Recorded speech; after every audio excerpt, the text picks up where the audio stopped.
Hey, so a 5-year-old little boy decides, hey, look, I'm going to go to the Chiefs game. I'm going to go to the Chiefs game, and I'm going to dress up. I'm going to dress up in a headdress, and I'm going to put one side black, one side red, and that is what I'm going to do because it's cool. Because that's what people do at NFL games. You see it with the Cowboys. You see it with the Bears. Some people have orange, some white, blue for the Colts. I mean, you see it all the time. Well, guess what?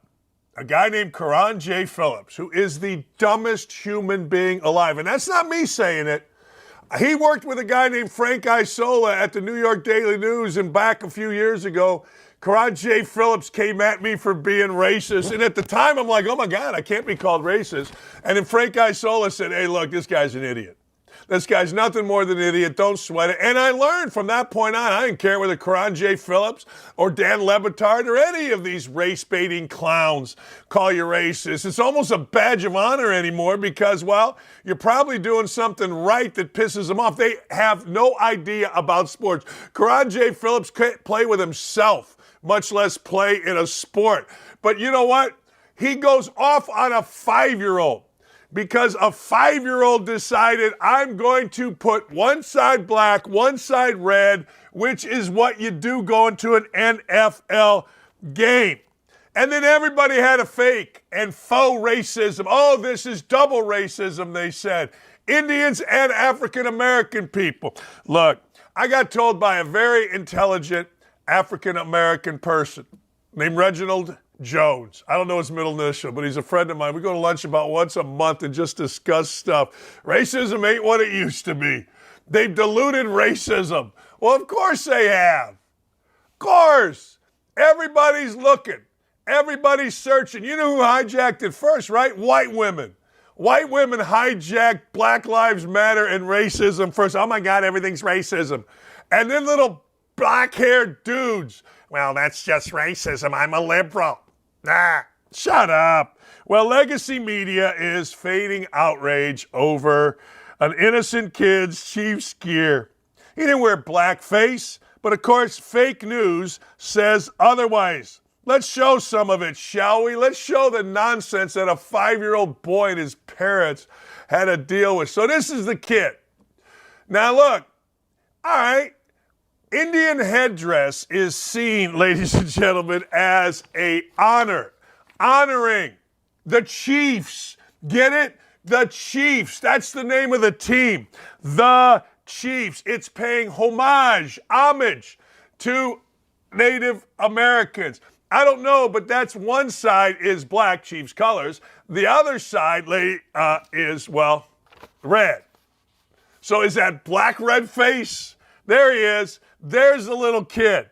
And guys are going nuts. Le Batard, well, golly gee.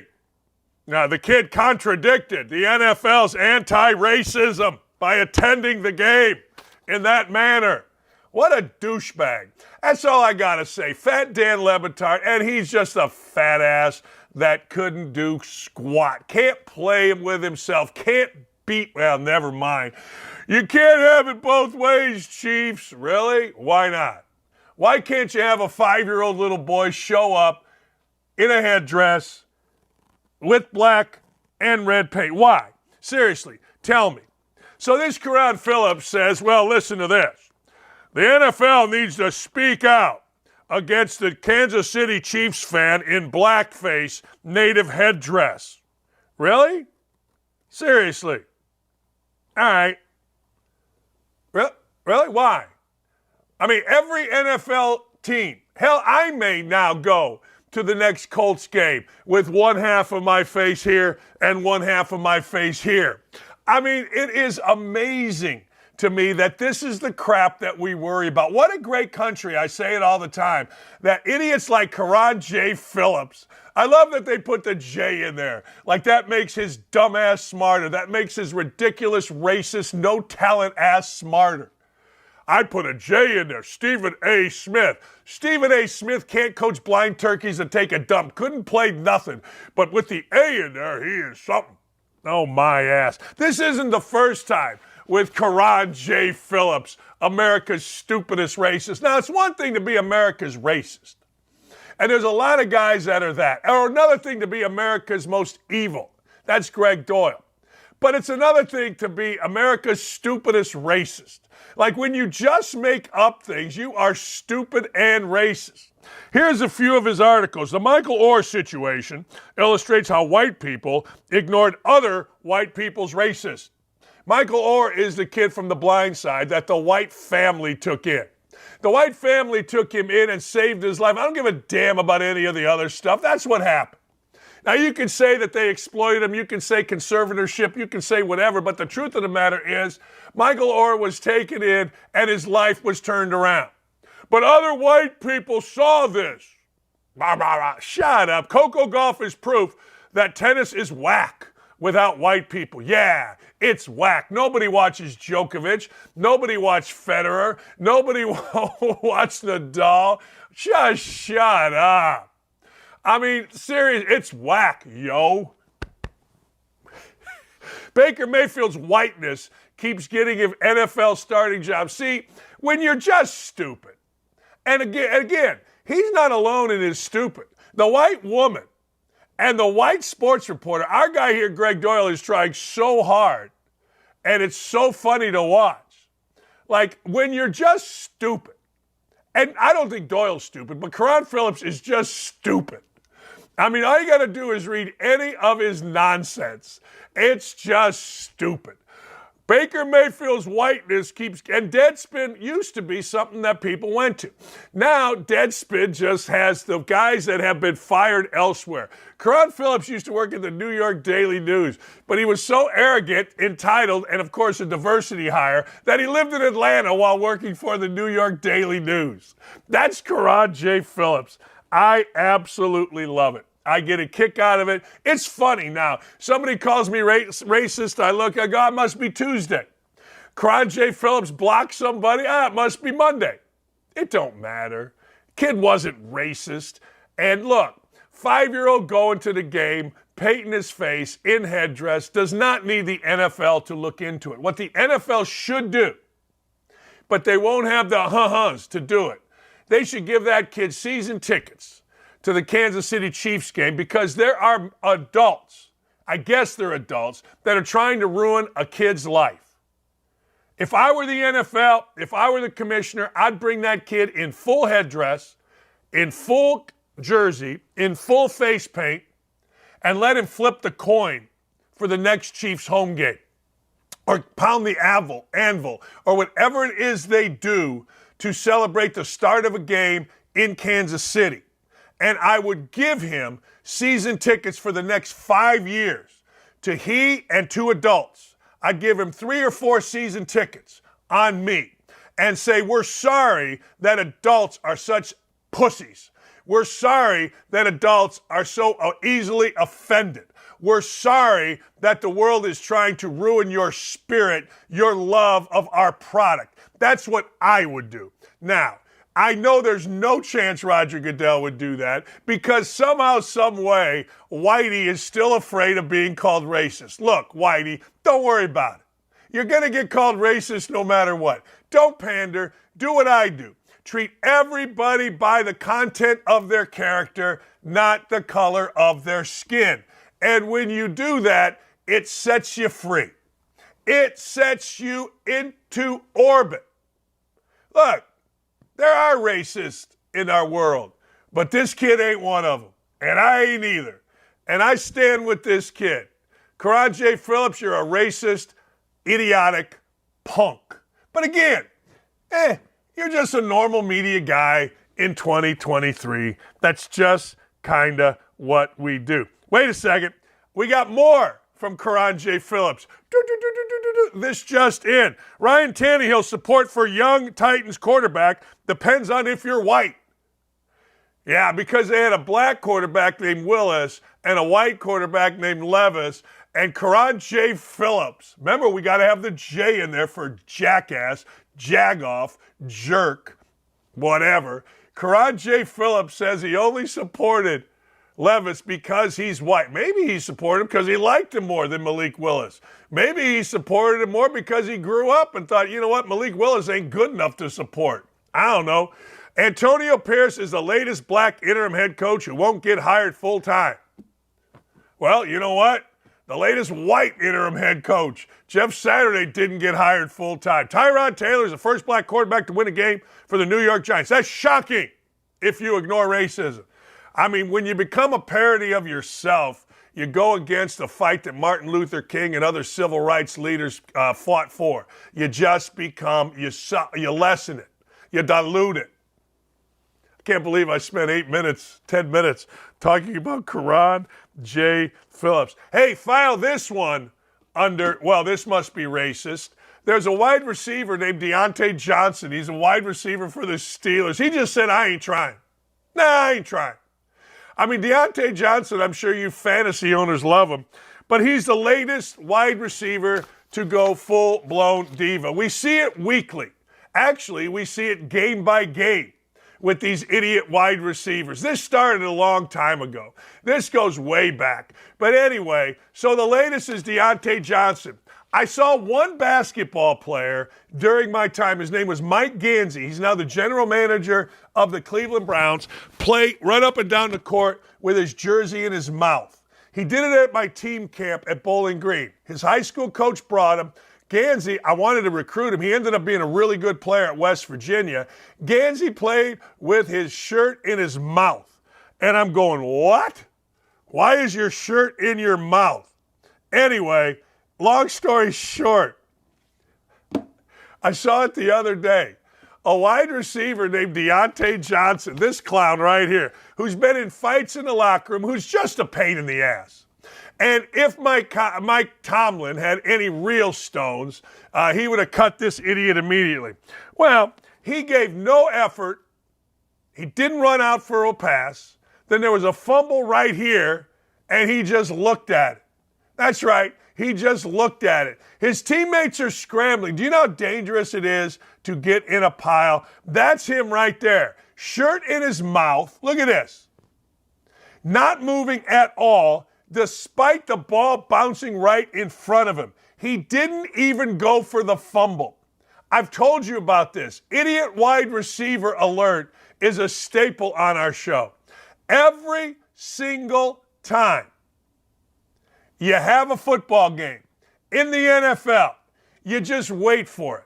Two things, idiots fighting and dumbass diva wide receivers doing this. Well, that came out of nowhere. Really? Really? All right. Better luck next time. Not only is he lazy, not only is he entitled, but he's stupid. Yeah, he's stupid. I mean, let's be honest. Diontae Johnson is stupid. That's your answer? Look, if you're going to answer, figure it out. What do you mean better luck next time? Yeah, maybe you go for the fumble next time. Maybe you won't have your shirt in your mouth. Let me ask you a question. Have you ever seen an NFL player play with his shirt in his mouth? Look at that fool. He's got his shirt in his mouth. Now, no wonder there have been fights with him in the locker room. No wonder he is the most despised player on his own team. But Mike Tomlin's a coward. Mike Tomlin was a coward. Don't give me this Mike Tomlin. Mike Tomlin's a coward. He got rid of Matt Canada, and now he won't do anything about it. Don't give me Mike Tomlin. Mike Tomlin wasn't tough when he was a player. He played at William and Mary. I could play at William and Mary. Diontae Johnson got into a heated argument with a teammate, Pro Bowl safety, Minkah Fitzpatrick last Sunday. TJ Watt, Cameron Hayward had to break it up and then delivered a message that the locker room needs to stick together. And they did. They scored 16 points. But hey, wait a second now. They got 400 yards. Could you imagine? Like, there is all kind of, like, Randy Moss is now some kind of media icon, but there was no bigger punk. I remember when Randy Moss played at Marshall. We used to go play Marshall in basketball. And Randy Moss was supposedly a good basketball player. Now, I knew Randy Moss was a pain in the ass. So we'd go play Marshall, and we always beat them. They had the most talent. In fact, I remember Urban Meyer telling me one time, that might be the greatest coaching job I've ever seen. Marshall came running out, and they were huge. They ended up having a first or second round pick named Tamar Slay. They had Mr. Basketball in Kentucky. They had all these guys, and we beat them like a drum. I mean, beat them because they had no heart. But they were always formidable because, well, they had guys, real guys. But we always beat them. And I remember when Randy Moss was talking about coming out during those years and playing for Marshall basketball. I was so happy. I'm like, please bring Randy Moss out. Because I knew he was a dumbass. I knew he was an idiot. So I knew he would screw up an already screwed up team. One more ego is not what Marshall needed. So Randy Moss used to not run back. If he ran a pattern, he would walk back, even in the last seconds of games when you're in the hurry-up offense. That's about the worst I've ever seen, Moss. But the worst I've ever seen is this guy. There's a fumble right next to you. It's right here. And your shirt's in your mouth, and you can't disengage and go at it. I got to tell you, natural instinct in football tells you to go after the ball. But this guy didn't. And every white reporter in America is scared to death to say anything. Not I. That dude's a punk and he's stupid. You ever hear him speak? He can't. He's a dumbass. And he showed it the other day. What else we got here? Oh, yeah. This is in the same vein. Let's check out a Buffalo Bills player shoving a fan. Now, I'm not mad at this. I'm not mad at this at all. But let's show it. Where are we at here? Do we have it? Here he comes. Here he comes. Oh, wait, we already came over. Let's show it again. Let me see it again. Let's show it again. Here he comes. And he gets into it with this idiot. I mean, the idea of player entitlement. Player entitlement is awesome. Player entitlement means players can do whatever it is they want to do. You're not allowed to say anything to me. Of course, Shaq Lawson and Jordan Phillips said the fan threatened them and their families. He apologized for the shove while writing that a fan crossed the line. Yeah, all right. Okay. Yeah, right. All right. I get it. Yeah, fan crossed the line. I'm surprised. Well, you can't go with racism, or can you? Probably could. You know what would happen? He'd go Myles Garrett with that Rudolph guy when he swung the helmet and hit him in the head. Racist! He said racist comments. But he can't because the dude was black. You know that would have been coming. Of course it would have been coming. But now he threatened their family. Really? Really? Okay. But I'm telling you right now, player empowerment means players get to act like dumbasses. That's what it is. I'm on one today, people. Yeah, you go get them, 90. Yeah, okay. We know what's going to happen here. 3 to 5 years, 75% of NFL players go broke, but hey, guy's got a nice chain. Is David Tepper the worst owner ever? Now, I'm going to say no, because David Tepper, the owner of the Carolina Panthers, I want you to listen to this, Gritty, came out of the locker room dropping as loud an F-bomb as he could. Now, why is that a good thing? I'll tell you. Because when you're the owner, you know the cameras are on you when you go into and out of the locker room. How many times here in Indy have we seen all the little minions with cameras get all over Jimmy Irsay when he goes into the Colts locker room after a game, win or lose? And then, of course, after a loss, it's the best because Jimmy Irsay comes out there with his cane and his minions and gets in a golf cart and usually gives the media a soundbite. You know as an owner, you know as a quarterback, you know as a coach, that everything you say when you're at the facility or at the game, you're going to be recorded. So Tepper comes out and he's dropping F-bombs. He's out of his mind. He's going crazy. All right. Okay. Well, Tepper apparently doesn't like coaches. Or Tepper, let's go positive, has a burning desire to win. He just wants to win. Or he doesn't like coaches. He has fired a combined 5 coaches in 5 years. Now, Tepper owns the Carolina Panthers. He also owns the soccer team, Charlotte FC. He's had him for less than 5 years. So let's go through the coaches that have been left in the wake. Ron Rivera in 19. Miguel Angel Ramirez. He's the guy on the soccer. Matt Rule, Christian Latanzio, and Frank Reich. That's 5. Count them, 5 coaches. 1, 2, 3, 4, 5. Actually, he's caught 4 in 2 years, year and a half. Look, is that good? No. Does it mean he wants to win? No. Hey, look, everybody can want to win. Coach Knight said it best, but it's the will to prepare to win. How do I put that in this? I'll tell you. When you're dumb enough to hire Frank Reich, you just don't prepare. You haven't looked at the entire situation. If you're going to hire Frank Reich, then you got to, in your own mind, try to understand why Frank got fired as the offensive coordinator in San Diego. Why was Frank the de facto offensive coordinator with the Phillies, but he wasn't allowed to call plays?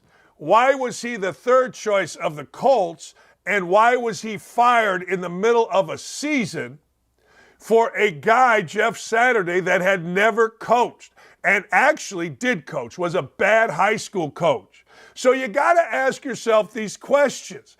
Who is preparing to win here, Mr. Tepper? Who do you have around you? If the reports are true that Frank Reich wanted C.J. Stroud and the general manager wanted C.J. Stroud, but you wanted Bryce Young, then you got to look yourself in the mirror. Now, I get it. Owner will not fire owner. That makes total sense. That's why you should always own, not work for. But the fact of the matter is, when you do these things, it's on your preparation. Like, I remember when that little guy, the little guy that walks around, Jay Glazer tried to tell me that Frank Reich is an elite coach. Jay Glazer doesn't know his ass from third base, but he's a big, strong guy that works guys out. Scrappy, too, I'm sure. These guys don't know nothing. You know what? I've just decided as I'm hearing myself talk, I should be hired for all things. I should be the Indiana football coach. I should be David Tepper's advisor. I should advise the Colts. I should be America's advisor. And I think from now on, I'm going to use this show to do that. But is he the worst owner in sports? It's sure trending that way. It is. It seems to be trending. You know, for years and years and years, the worst owner in sports was always Paul Brown. Paul Brown Jr., whatever the hell, in Cincinnati. They always complained that Paul Brown didn't have a scouting department. They always complained that Paul Brown was cheap. They always complained that Paul Brown didn't treat players the way players needed to be treated in the modern day. But then what happened? Well, what happened was Joe Burrow. Joe Burrow then won him some games. Zach Taylor became a guy. Zach Taylor's like 5-18 without Joe Burrow. Serious business. Like, he's the coach of the Bengals. He hasn't won squat without Burrow. I don't know what to tell you. But all of a sudden, Paul Brown, because he got Joe Burrow, Mike Brown, not Paul Brown. Paul Brown's his dad. Mike Brown, because he got Joe Burrow, lost the mantle of worst owner. Let's go to the McCaskies. The McCaskies owned the Chicago Bears and have forever. The McCaskies, if I were a player, I would look at everybody else and say, man, have you seen SoFi Stadium? Have you seen Lucas Oil Stadium? Have you seen Jerry's World down there in Dallas? And we're playing where? We're playing in a stadium, Soldier Field, on the lake where it's cold. We're playing in Soldier Field where it is owned by the Parks Department. That's right. The Bears don't even own the Parks Department. Come on. All right, here's the deal. We got some audio on Frank Reich on how Tepper meddles into the affairs, like taking Bryce Young over C.J. Stroud. Let's hear from the great man. There's different philosophies in ownership. You know what I mean? Some owners kind of stay away and don't engage a whole lot. Other owners do. And his philosophy is he's going to engage. And listen, it's only been a short experience, but it's been a really good experience. It hasn't been fun. It's not fun. Those meetings aren't, I wouldn't characterize them as fun meetings. But those meetings make me better, and I trust they make us better. Yeah, good for Frank. I tell you what, man, Frank is in the hardball cream. He can sling it. It doesn't make Frank better. It makes him pissed off. I mean, here's the thing. This is age old. I go back 100 years. I do. I go back 100. I'm old. I never thought I'd be old. My brain isn't old, but I go back 100 years. And I remember when the Chicago Bears finally got a guy named Jim Finks in as a general manager. Chicago Bears always had these Bears guys as general manager and coach. And it set off a chain of events that eventually led to the 85 Bears. Why? Because Jim Finks was a great football man. He had built the Purple People Eaters in Minnesota. So what my point is, David Tepper needs to get the hell out of the way, not have to have his coach, ex-coach, answer questions about his involvement in the program. Just saying. Coach Prime. Remember Coach Prime? I got Louis. Hey, man, I got Louis. I'm bringing my luggage, and it's Louis. Yeah, you're bringing your luggage, and it's Aldi. It all fell apart for Coach Prime. And when I've said this at the time, and I'm going to say it again, when a coach in the modern era makes it about himself, starts saying, I. We saw this, and I told you this about Jeff Saturday. One of the great things I learned from Bob Knight, and I apply it here because it's true on our show, it's we. Nick and Aaron and Gary and Katie and Haley and Beth and Ryan and Dylan, and I'm sure I'm missing people, do a great job on this show. I'm just the front man. It's we. It's not I, me, I, me, I. It's not. It's just not. And this guy made it me, I. It's Louis. Okay, it's Louis. Well, it all went south. Lost 7 of their last 8, and the wins that they had, I don't think they beat anybody with a winning record, but they got 4 wins, and they can hang their hat on it. Every African-American writer and former player is going to tell you you're racist if you say anything else, but screw that. Deion Sanders, it seems like it's all falling apart. Look, Deion Sanders fired his offensive coordinator. You're not going to hear this anywhere else, but I know this is fact because I know one of the players that decommitted. He fired his offensive coordinator, Sean Lewis. Now, it hasn't been announced yet, but Sean Lewis may end up being the offensive coordinator at Colorado. You know where you're getting all this from? Me. Why? Because if I wanted to break every story in the country, I could. But it's not my thing. I'm here to entertain. Sean Lewis was demoted, and Sean Lewis was a favorite among Danny O'Neill, who's quarterback. Dr. Mike O'Neill is my dentist. His son Danny is a great quarterback. First quarterback to start at Cathedral High School, a national power, as a freshman. I don't know whether he's a savior. I don't know whether he's Johnny Manziel. I have no idea. But I do know this. He's recruited by a lot of people and committed to Deion Sanders because of Sean Lewis. Well, Sean Lewis gets demoted. Sean Lewis is leaving. The hope is Sean Lewis is going to go to Oklahoma. Well, it wasn't only Danny O'Neill. It was also a kid named Antoine Hill. Antoine Hill was the number 1 quarterback in 2025. I was strongly thinking about reclassifying to 2024. This kid said, after a long talk with my family, I'm not reclassifying, and I would like to reopen my recruitment. Well, see that watch thing? That's all good until people realize, wait a second, Deion Sanders got a clown show, and he just hired a bigger clown.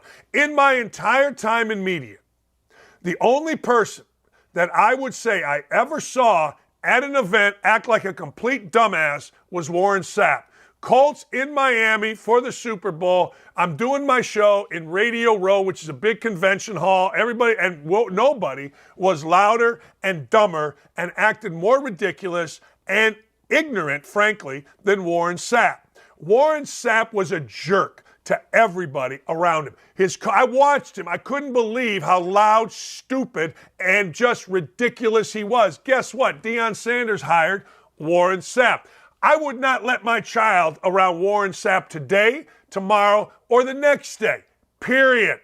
But that's what he did. He got rid of Sean Lewis. One thing Deion Sanders can do is make a scapegoat of others. So, there you go. I was strongly considering reclassifying. Now, Danny O'Neil was told, and he was, wait a second, what did I miss out? Danny O'Neil was told that, what do you say, not at Colorado? Let me know what you mean. Danny O'Neil was told by coaches that, hey, look, this thing at Colorado ain't what you think. And when you decommit, we'll be available for you. Now, whether that's going to happen or not, I don't know. But I know he did decommit. Danny O'Neil is a great kid. He may not be the best quarterback in the class, but he is the most competitive.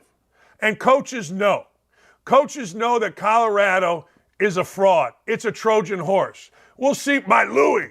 I got my Louie. Well, you got Aldi. You got Aldi right now. And he's struggling. I mean, Deion Sanders is struggling. Deion Sanders is crying. Deion Sanders is whining. And I want Deion Sanders to succeed. But I judge people by the content of their character, not the color of their skin. And frankly, Deion Sanders is now complaining about the NCAA and its transfer portal. Really?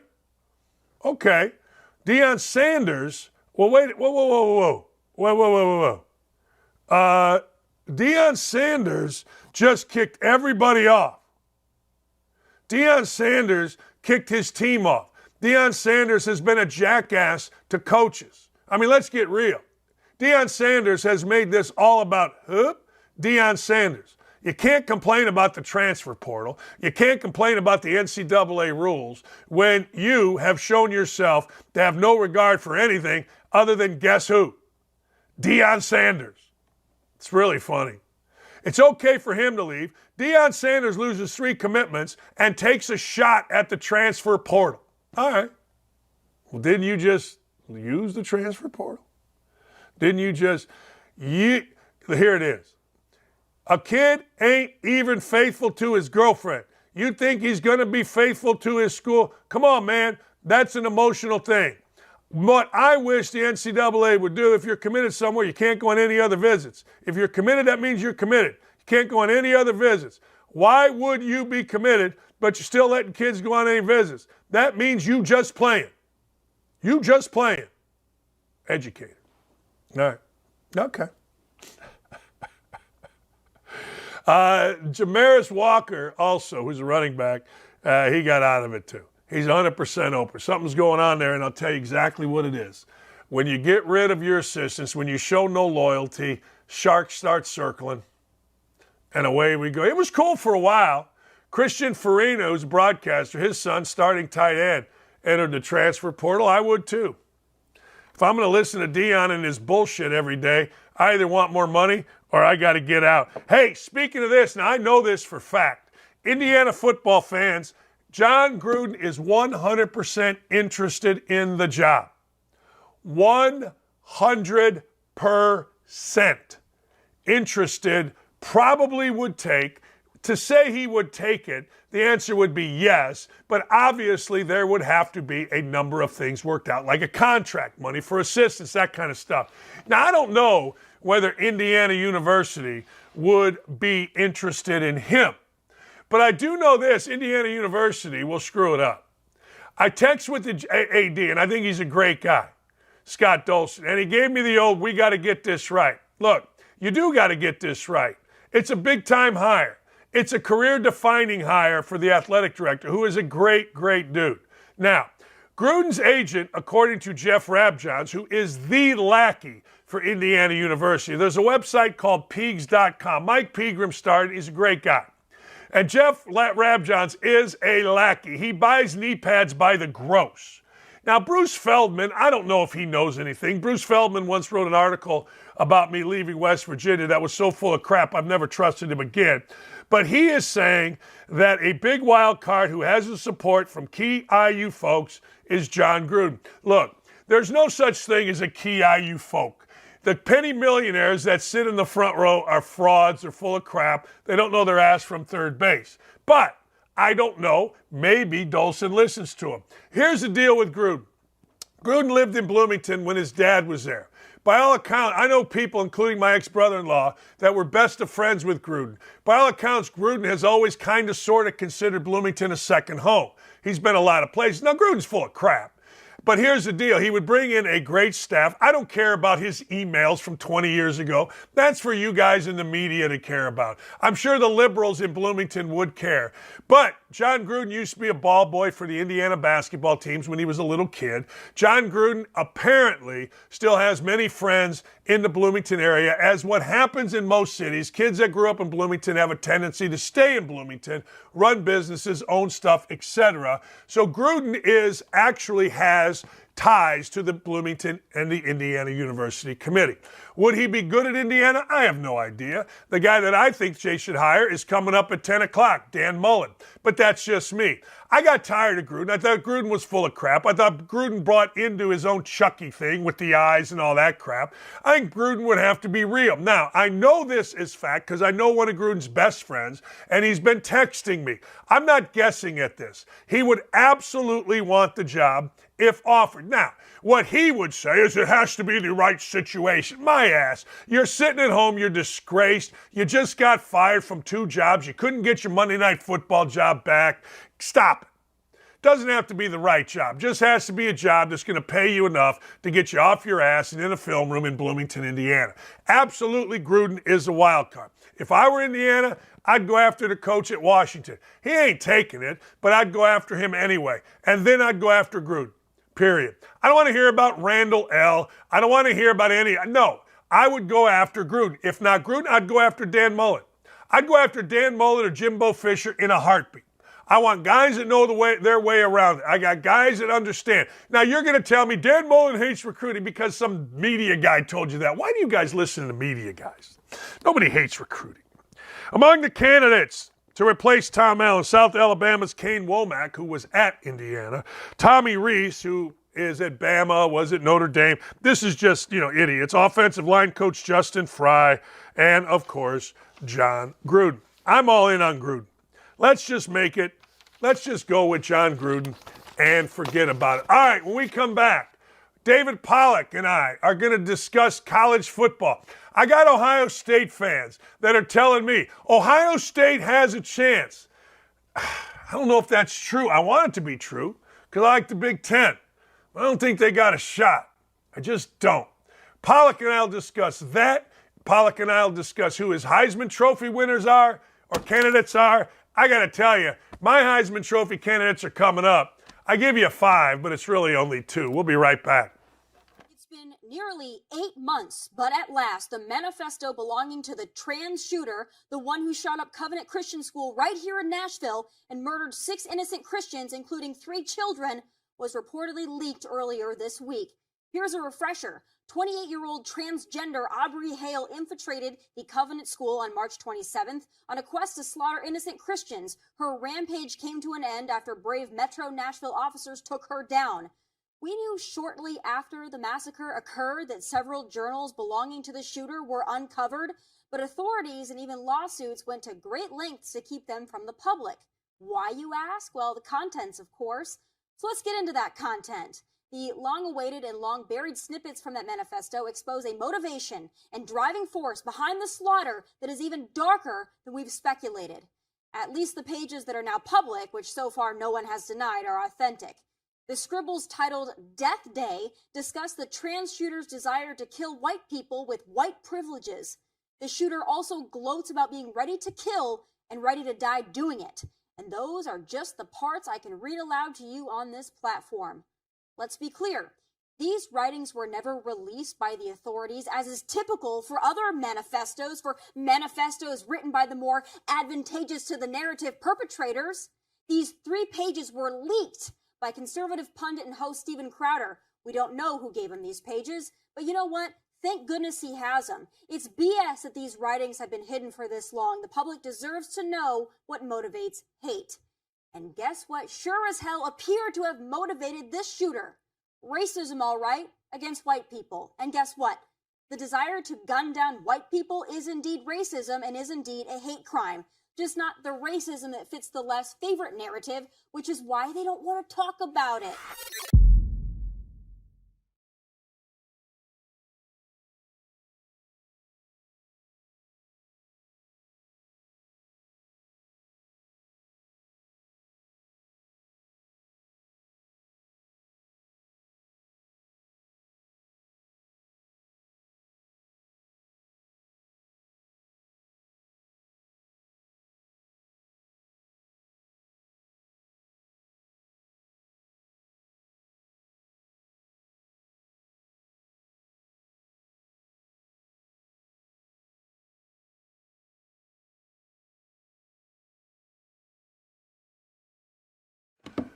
Look, you see him, you know him, you love him. He is David Pollack, college football analyst, former Georgia and NFL linebacker. We're going to get into the Pollack Family Foundation coming up here in a minute, but we got to talk some foots. David and I were talking off air. I'm going to get into the Heisman first, and then I want to get into the team stuff. I look at it, maybe I'm wrong. I know Penix is in there, but I look at this as kind of Bo Nix and Jaden Daniels. Jaden Daniels is putting up stupid numbers. Yeah, first of all, real quick, do you look at it Bo Nix 1 and Jaden Daniels 2? I think so. I think that's in flux. I think no. I got Jaden Daniels 1 and Bo Nix 2. Okay. How about you? All right, I can get down with that. To me, I have a tweet, Dan, that I send every week, and I just save it, and it says Jaden Daniels is the best player in college football because he's that kind of good. I mean, he's just so fun to watch, man. Like he has 90 plays, Dan, of 20 or plus more yards. You know what the next closest is? 61.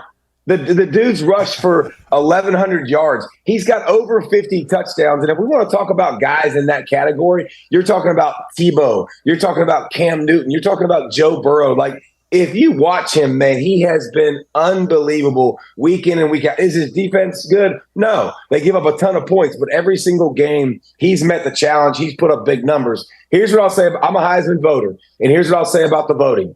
Last-minute impressions really, really matter. And if Michael Penix Jr. comes out against Bo Nix and throws for 400 yards, makes game-changing plays, people will put him at number 1. So I think there's still 3 people in the race. Yeah, I think you're right. I think, I know you're right, actually, because that is the way we look at it. And somebody has a big Heisman moment. All right, so I'm going to shift. First pick in the draft. Everybody tells me it's Caleb Williams. He's the latest in the best since Elway or Manning or Luck or whoever. Where are you at with Caleb Williams in the NFL? Man, I'm not buying that yet. I'm not ready to just say yes. That's a no-brainer. I like Caleb Williams, and I love his ability to buy time and scramble. He has some of that Patrick Mahomes, which everybody's going to look at and go, yes, I want that. I love that. He can do things on the run and that there's just nobody else can do. I'll say this. Here's what I don't love about him all the time. He doesn't take the layups. Like, you've got to be willing to take the layups. Dan, it's like playing against a basketball guy that all he wants to do is go to the bucket, right? Or like all he wants to do is shoot threes. It makes it a little bit easier to guard him. So he'll grow up and he'll get better, but I'm not sold in a class that has Drake May. I mean, in a class that has Marvin Harrison Jr. and Brock Bowers, like, you've got a lot of ballers in this class, and the number 1 pick is going to be a quarterback. But I don't think he's the can't-miss prospect that everybody paints him as. You're a good man. You're a Christian man. You're an outwardly Christian man. I'm a disgusting human being. I'm a cynic. I'm a bad person. So I sit there and I go, wait a second. I don't need a quarterback that's running up and crying to his mom and then saying, I want to go cuddle with my dogs. That's just me, David. Now, I know you're a forgiving man. You're a kind-hearted man. I'm a dirtbag. But I don't want that in my quarterback. And don't at me. So take that and stick it, right? That's what your show is. Let's go. Right. Does that factor in? Does all that factor in at all? Well, and you also have his dad, that made comments or you heard the rumblings about, like, they'll go to certain teams in the backgrounds. And listen, bro, it is the craziest thing ever, Dan. Those interviews with coaches and GMs and stuff, they get in your business. And they want to know all the details. They're making a multi-million-dollar investment. They're making you the face of their franchise. They're going to look at the painted fingernails from Caleb Williams and ask him about it. They're going to ask him about your competitive fire. They're going to ask him about, is that really what you said about certain things? Like, I mean, I'll never forget being my character being challenged in those meetings and what I've done in the past being challenged. So, I mean, there's a lot of questions, and how you handle those interviews goes a long way of me going, okay, you're the face of my franchise. So I think all things like that matter. Yeah, I do too. I don't know if it's a deal breaker, but I want to know. I want to know, what are we about here? All right, I got a lot of Ohio State fans. They're crying to me last night. My son played basketball there. They're whining. Oh, we got a chance. We said we didn't have a chance last year. We got in, missed a field goal, or would have beat Georgia. Is there a path here for Ohio State? I don't see it, man. Now, listen, Florida State, backup QB, obviously, if they lose, they're out. We know that. But Michigan's not going to lose. If Georgia's the number one team in the country right now and then they lose to Bama, I still think they're going to be ahead of Ohio State. Winner of Oregon. So let's just do this. Winner of Oregon, Washington is in. Georgia's going to be in ahead of Ohio State. Michigan's going to be in ahead of Ohio State. And I think Texas is going to be in ahead of Ohio State. So I just, listen, last year I could look at Ohio State and I could go, man, they can throw the football. They're so explosive. This year, they're okay. I mean, the offense has not improved like you wanted to. That they've been more physical and they've ran the football better. But this is not a great Ohio State team, and you need something that's going to separate yourself when you have losses. And you go to the resume, and you got Notre Dame. You go to the resume, you got Penn State, but I don't think it's going to be enough to pass those other teams. Alabama beats Georgia. I think Alabama and Georgia are both in.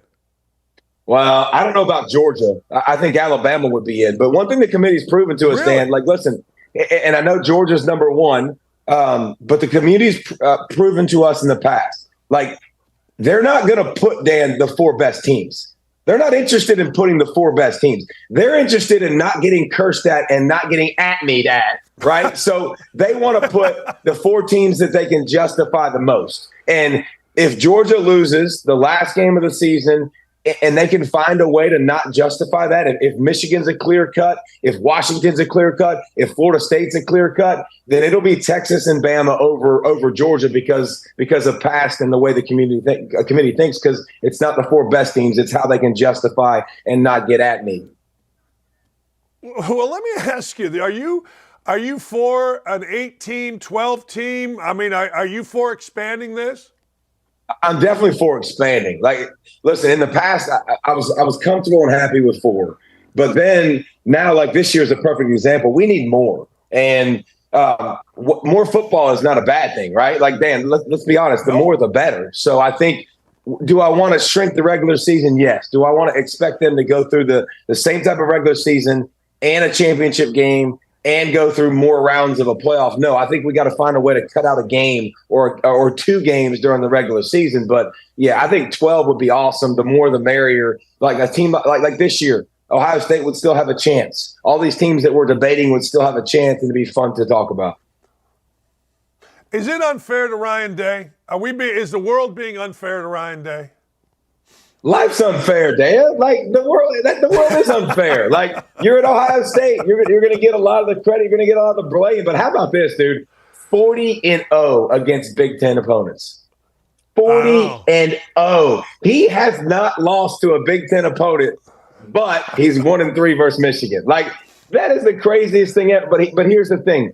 I think the hard thing to swallow if you're an Ohio State fan is I lost to Michigan in 3 consecutive years. The last, not this year, but the 2 years previous, it was because I was not physical and I was not tough. This year, I think they were more physical, they were more tough, so they made improvement in that department. But listen, I'm not firing him if I'm Ohio State, but I understand you got to beat your rival, and you've got to make those. Listen, another thing too, big games. Playoff games when it matters the most. Last year against Georgia, like, I would have loved a few better play calls, last possession to get me in a little closer field goal range. And, there's been some big games in the past where, they haven't come through with him. But man, oh man, you look at his record and I'm not firing a guy that's been that productive, but I am going, dude, you lost to Harbaugh and you lost to an interim coach. Like, we got to fix this next year or else we're probably going to have to do something. Yeah, that interim coach thing, that's tough, man. You're sitting there, you lose the Harbaugh, right? But, man, yeah, he look, 9-1 is what Tressel was. 7-0 is what Urban was. 16-1. I was doing this the other day, like Woody Hayes was 4-5-1 against Bo Schembechler. Bo Schembechler was 11-9-1 against Ohio State. So it's not like, but Urban and Tressel just ruined it for the Ohio State people. They just ruined it. Destroyed They expect to win every year now. Like, they're like, wait a minute, right? Michigan's down here. And you look at Michigan, like, they've started to recruit on an elite level. They've been to the playoffs 2 years. Like, it's not like Michigan's like Vanderbilt over here that's taking you out, man. This is a really good football team that's in the college football playoffs. All right, let's get to your school, Georgia. I think the Beck kid is pretty good. Everybody tells me Georgia's not as good. I don't know, as they were last year. Okay, fine, but they're still damn good. What happens here, Alabama, Georgia? Man, it's going to be a war. It's going to be really, really good game. Here's what's crazy, Dan, and I want you to take this into this matchup. I think Georgia's got the more talented defense. I think Alabama has the more talented defense. Georgia has the more talented offense. But here's what's something that's sacrilegious to say that people are going to be pissed in Tuscaloosa. The better coached team is Georgia. Like, what I've seen from Georgia over the past several years with the penalties going down, turnovers going down, they don't beat themselves, man. They make those plays. They don't make those mistakes, those self-inflicting wounds that Bama's been creeping up the last several years. So I think the coaching is better at Georgia. I think the players are kind of a wash. So I think this is going to be a fourth quarter game. I think Jalen Milroe's ability to run could be a problem for Georgia's defense. You've seen it. You saw it last week against Tech. You saw it early in the year against Auburn. Like, they've struggled in those components, especially the guys that can read it and make quick decisions off of it. So I think it's going to be an absolute war. I think it's going to be a great football game and one of those ones that we tune into late in the game to see who wins. I know Jalen Milroe made the big play the other day, but I've been a big fan of this kid going back to when he got benched and how he handled it. I think he's been terrific. I'm not saying he's a Heisman guy. He's not but damn, that kid has been terrific, and he handled adversity, at least externally it seems like. He handled adversity very, very well going back to when he was benched. Well, and I think that says a lot about why the guys respond to him so well now. When you could be a guy that you said, hey, dude, you're gone. Like, we lost to Texas. It's your fault. Like, we're going to go a different direction. And he's on the sidelines cheering for his team. And he's got a really cool demeanor, Dan. He's very, very like this all the time. Very steady Eddie. Freak of an athlete. Throws a great deep ball, can scramble, can run. Is he a perfect quarterback? No. But he's definitely handled those things and proven why he's the man. And I think why the teams rallied behind him. Because I don't think this is an elite receiving core. I don't look at the offensive line and say this is a great offensive line for Alabama or great tailback that they've had in the past. So he's got to be a playmaker and do a lot of things that are asked of him to win football games.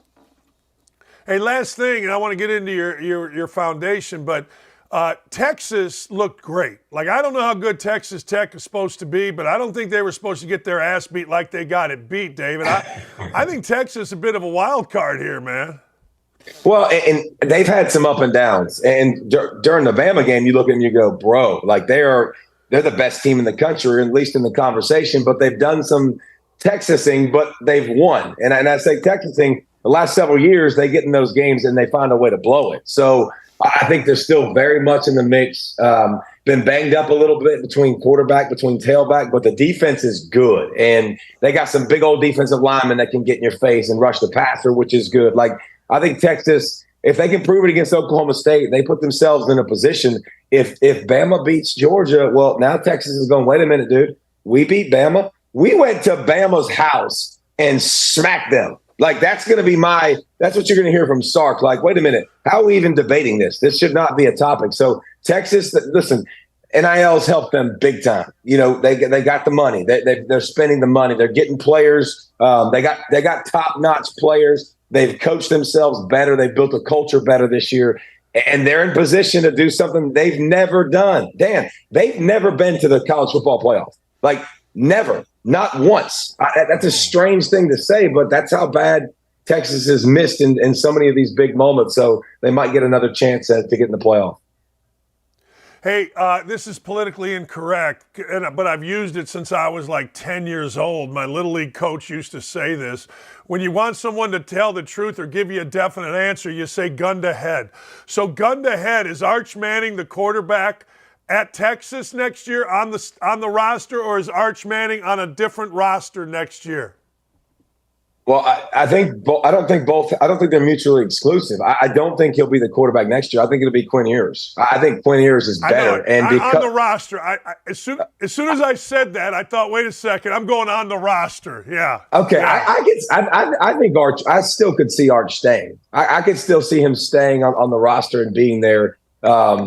He's got a lot of money. Obviously, he's made a bunch of money. Texas is a great situation, but Quinn Ewers, if he comes back, will be the guy. And Quinn Ewers is coming back.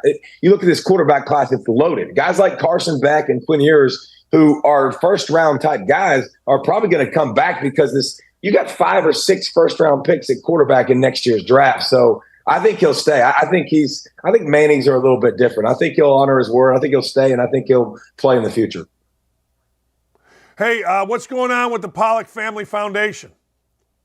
Man, we just did the coolest thing we've ever done, Dan. We rented the Classic Center last Monday, and we had a banquet of blessings, and we had all the underprivileged, underserved, homeless from the Athens area, and we bust them into the nicest banquet place, the Classic Center in downtown Athens. And a bunch of our friends and a bunch of people in the community, we served them for a night, man. We served their meal. We served their drink.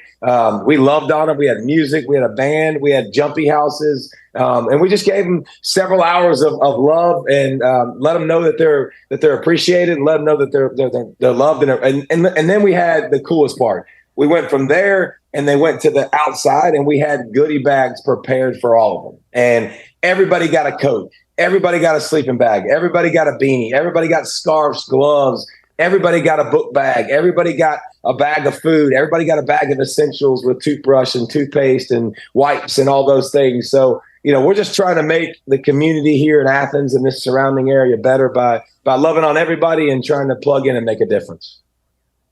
Man, that's awesome stuff, David. Hey, man, hope you'll come back. Thanks. That was a lot of fun. Appreciate it, big dog. Don't at me. Don't at me, baby. Do not be atting me, people. Go at David. At David. Don't at me. That's David Pollack. That's great stuff. See, I love when people give back, man. We got to give back. Our thanks, we're going to give away 80 bikes to kids over Christmas in the Indianapolis community through Dakich Cycles for the City, and I love it. All right, Indiana fans, buckle up. Danny Mullen is going to join us next. I'm going to get to the bottom of this. I look rough today. That's all right. Don't at me about it. Dan Mullen next. Chad, Allie in the chat asks, what would Sankey do under the same circumstances? Now, let's just say a team, Alabama, all right, is under the same deal. Big-time brand, national program like Michigan, right? How would Greg Sankey handle this? Chad, he would handle it the same way that Petitti's doing it. Imagine if this is Brian Kelly, Kirby Smart, Josh Heupel, go through all the coaches. They're voicing their complaints about said program. And this one is hypothetically Bama. We could switch it up and say Georgia, Tennessee, whoever. If you have that same support, I think he would be doing the same thing. The question I would have is Alabama or Georgia threatening the same type of legal action? Because Michigan's been floating this out there for a while, right? Yeah. And it would also, this would be a reaction from fan bases on whatever upper you want to point to, because you're in the region of the heartbeat of college fans that either hate each other or they're arm in arm because they hate the team that's involved in said scandal. Well, so here's my answer to this. Greg Sankey would do nothing. if it was Alabama. He would do nothing if it was one of the top dogs in the SEC. Well, I firmly believe that. Do nothing, or to me, if Petiti just comes with a standard deal, that's also doing nothing. Is there even a sportsmanship policy in the SEC? I know they suspend people for fights and things like that, so I'm sure there is. The league can suspend guys for, basketball teams get into a fight, someone may get suspended for 1 or 2 games.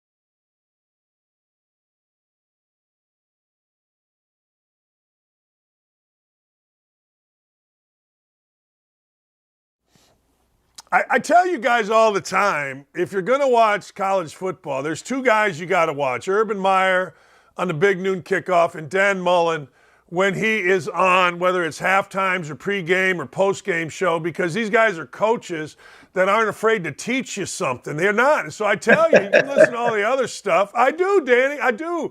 I'm like, look, I want some. Like, I didn't know this, all right? I didn't know. I was watching Urban a couple years ago. I did not know to defend the wishbone. Like, I watch college football is my favorite sport. I mean, I watch it noon to 3 in the morning, even before gambling came in. But I didn't know to stop the wishbone, the most important thing is to take care of the fullback. I did not know this. So I'm hooked on you and Urban because you guys teach me. You guys teach me stuff. It's great. Thank you. I appreciate it. It's a lot of fun. It's you do get on sometimes and you think as a coach. And it's the same way with basketball. In all sports, you think as a coach where you're at. And one of the important things is teaching the game to people, teaching at a level that they can understand, and that they see what's going on and they get a better understanding of it. Like, to me, that's the easiest thing in the world. You're playing the wishbone, you stop the fullback first. And then you're getting into responsibilities for pitch, who's got quarterback, who's got pitch, how you're handling the different support blocking schemes on the outside. But that's just that's a very, very simple one to take care of. Like in pass rush, you always protect inside out for the quarterback, right? I mean, you gotta protect the A gaps first, or else he's not going to have a chance to throw the ball. So, I mean, just all little simple things within the game. Yeah, people just assume, and I learned this doing games at ESPN, but you assume because you're a coach, everybody knows what you know. But the truth of the matter is sometimes the simplest things people don't know. But no, I mean what I said. I think I've texted you that. It's really fun when you're on because, again, you teach me stuff instead of just saying stuff, and there's a big difference on TV. All right, let's get into it. You said no to Syracuse. I saw your text. I saw what you're saying. We're not going to work for John Wildhack. Well, I'm not. I'm enjoying the TV life, and it's kind of no to everybody that's reaching out right now. I'm trying to follow in your footsteps right now and make shift from coaching into the media world. I'm really enjoying it. I'm enjoying being involved in the game. I'm enjoying commenting about the game. I've got to call games. I've got to do studio work. I'm really having a great time with it. I get to spend time with my wife and kids. I get to be a dad. Everybody is worried about transfer portal, recruiting their own roster right now. And I was at a middle school basketball game last night. So, I'm enjoying getting to be a father and do some of those things. Yeah, but you didn't answer my question. It's all right, though. It's all right. No, okay. I'm not. Yeah, I'm not. I just don't. I don't see it. It wasn't. I put that up because fans were hitting me. I met John at a basketball game. I met him at a football game earlier this year. But all these fans are hitting it up. And I'm like, you know what? Just didn't stop any distraction from what's going on. I just hit everybody up. And I'm like, hey, I won't be going there. I'm not doing this. It's a great compliment. right? I mean, you have the Indiana shirt behind you. Now, like, that's supposed to be the next stop I'm going to. I'm not going to Indiana. I'll just share that with you right now. Damn! Damn! I'm already texted. The AD's a good friend of mine. The AD's a guy that was a manager on the basketball team when I was playing there, and I already texted him. Dan Mullen's the guy. Son of a bitch. Damn it. As soon as the job opened, I said, hey, Scotty, I know you probably have your guy, but you don't worry about me. But, hey, I know Dan Mullen. He'd be a perfect fit in Bloomington. Son of a, all right. I don't care about any other job then. You know what, Dan? I was going to put these hats out like the kids do. I was going to put all these hats out, like of all these jobs that are open, and then rip out my ESPN one and put it on my head. I'm committing back to ESPN. I'm going to play next year at ESPN. So yeah, and then you got to put a tweet out that said, blessed to receive an offer, you know, all that kind of crap that kids put out, right? Right. I'm hashtag truly blessed, but I'm going to commit. But, you know, and now, hey, you know the best one I love with kids now? You know, a couple years ago when we were coaching, you know, kids were like, hey, I'm for the next 4 to 5 years, I'm going to this school to get my degree and go play football here. Now it's like, hey, at most it's 3. For the next 3, because I'm leaving to go to the NFL.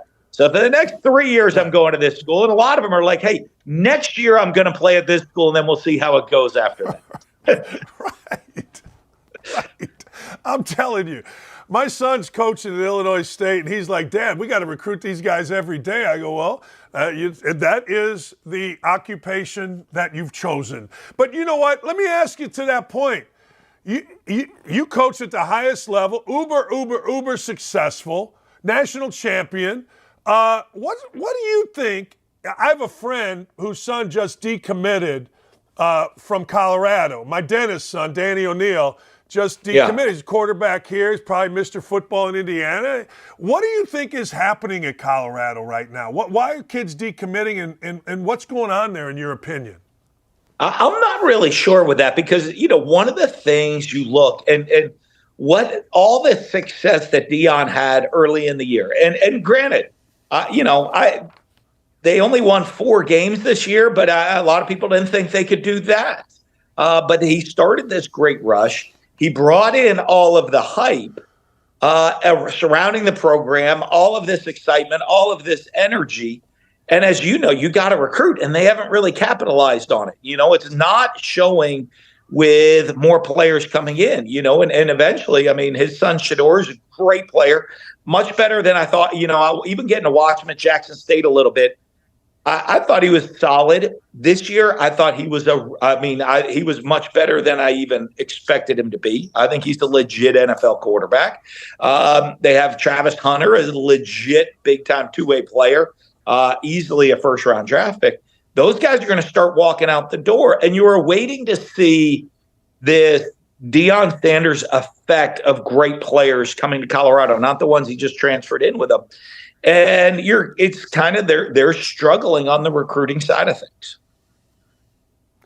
Yeah, you know, it's fascinating because I wonder about this, Dan, and you can speak to this better than anybody. I don't know that people really understand the grind that big-time college football coaches go through. I think you know, but until you go in it, and how almost every time you're speaking to a player or every time you're speaking to your team, it's being evaluated in this day and age by players or by players to their parents or players to social media. That's a hell of a burden in a lot of ways. I know you're well paid, but I'm not taking that out of it. That's a hell of a grind. I'm not sure people understand that. And it is. Well, it's 24/7, 365, and it follows you. In today's world of social media, you're evaluated by everybody. The toll it plays on you, your family, everything that goes on in the college football world, you know, and you're evaluated from week to week, and it's such a drastic deal. I mean, one week you're the greatest thing in the world. The next week you're the worst thing that's ever happened, you know, and that constant grind. The funny one is, and it is every day year round, you know, because you are responsible for every aspect of the program. And you see that. Hey, you look at the Jim Harbaugh situation that's gone on this year. Listen, whether to put it this way, whether he was majorly involved or not involved at all and didn't know it was happening, as the head coach, you're the one that's going to pay the price. You're the one that suffers the punishment. No, you're the one that's responsible for everything that goes on within everybody within that program. So the pressure to run a massive organization. Now you go, you have about 110, 120 players you're responsible for. You have a staff from anywhere from, everybody included, probably 50 people. Some of these staffs now are over 100 people working for them. So you're a CEO of this major organization.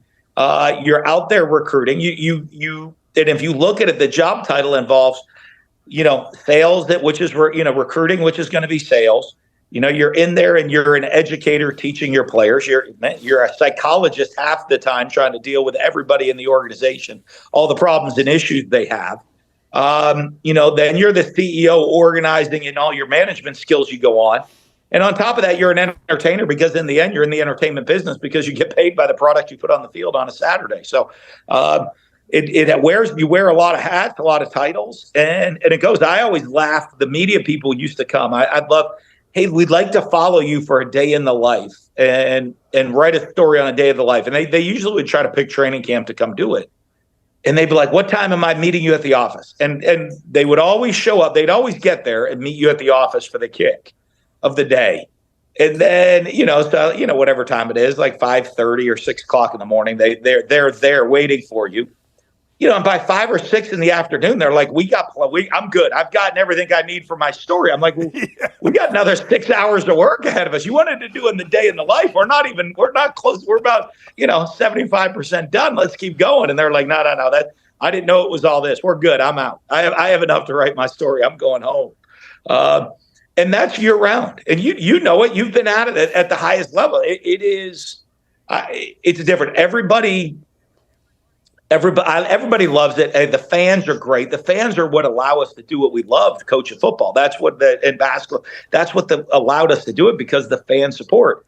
But they are needy and they don't always understand what really is happening.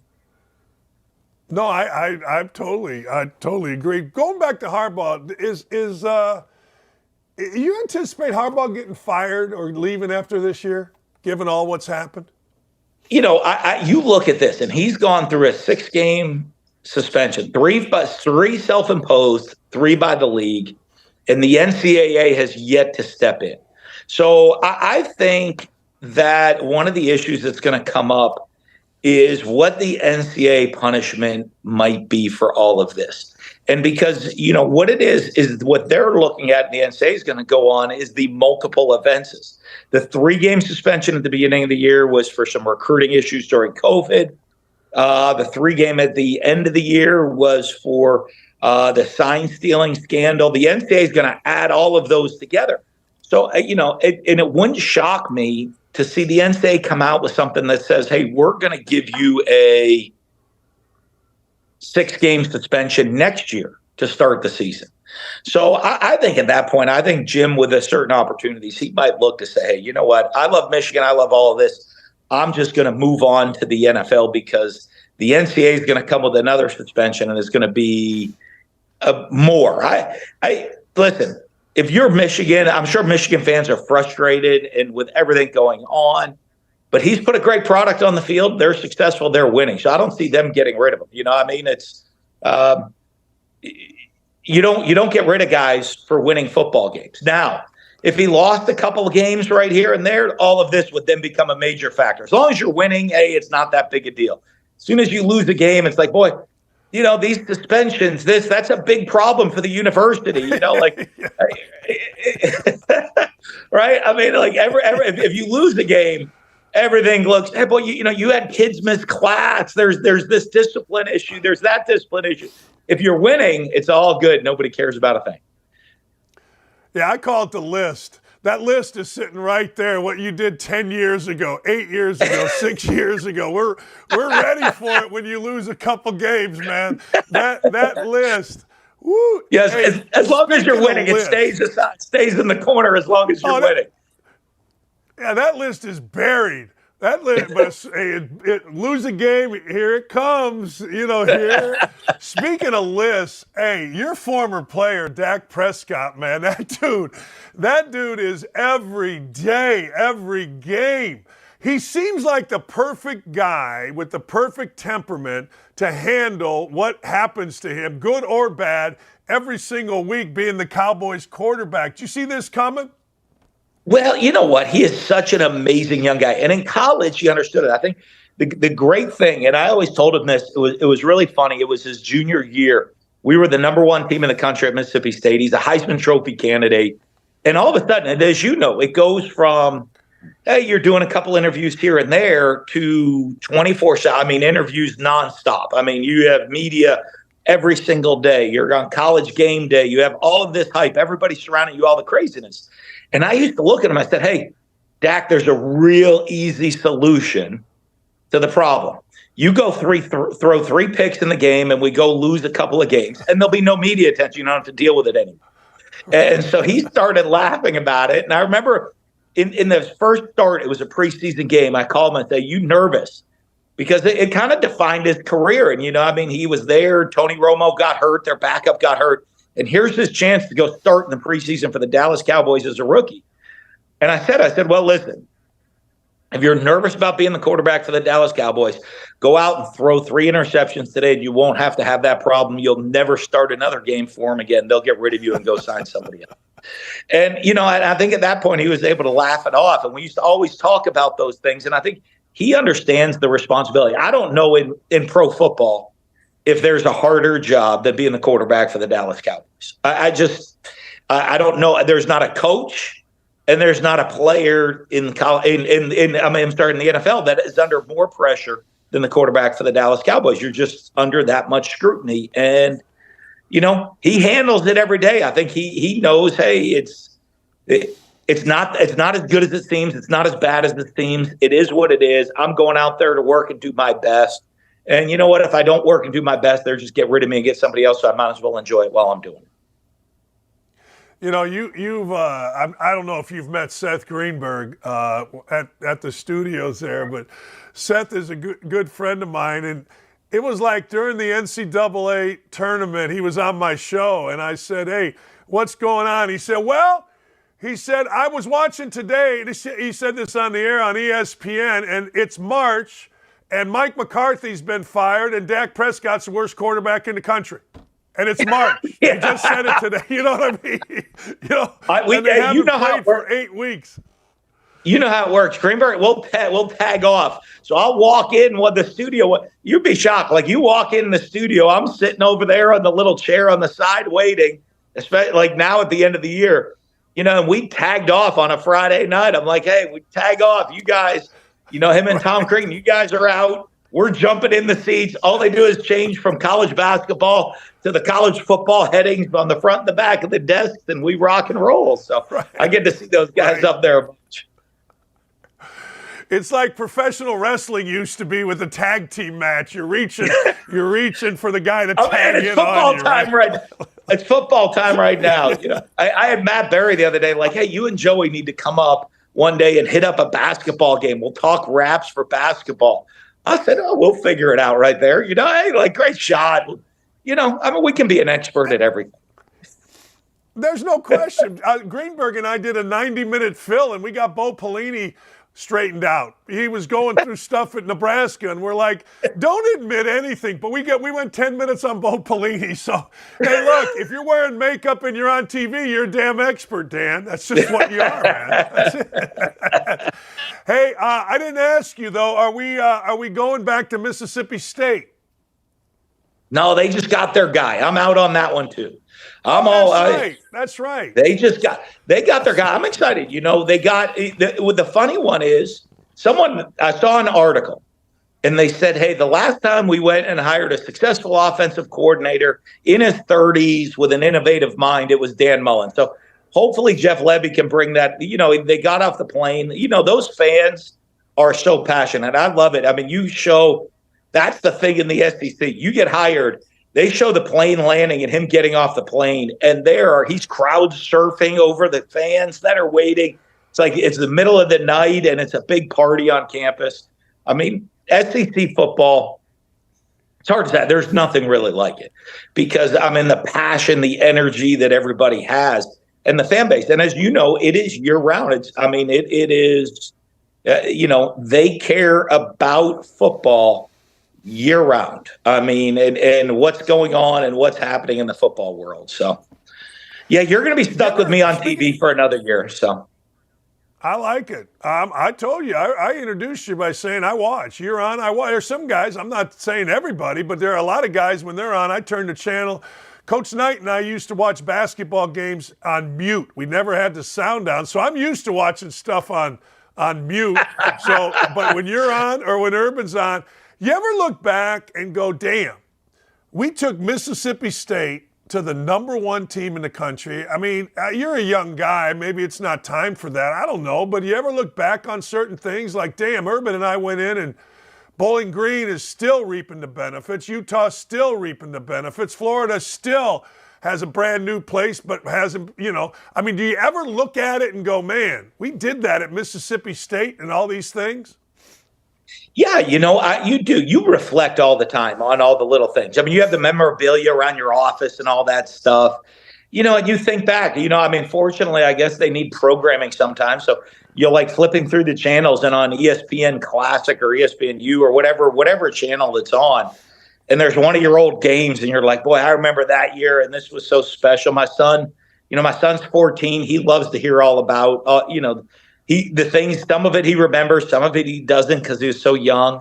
But it was pretty special. It was, in everything in sports, the greatest reality show there ever is, because there's always new things that can be accomplished. And so for me, that year at Mississippi State, to do something that nobody thought you really could do was so special.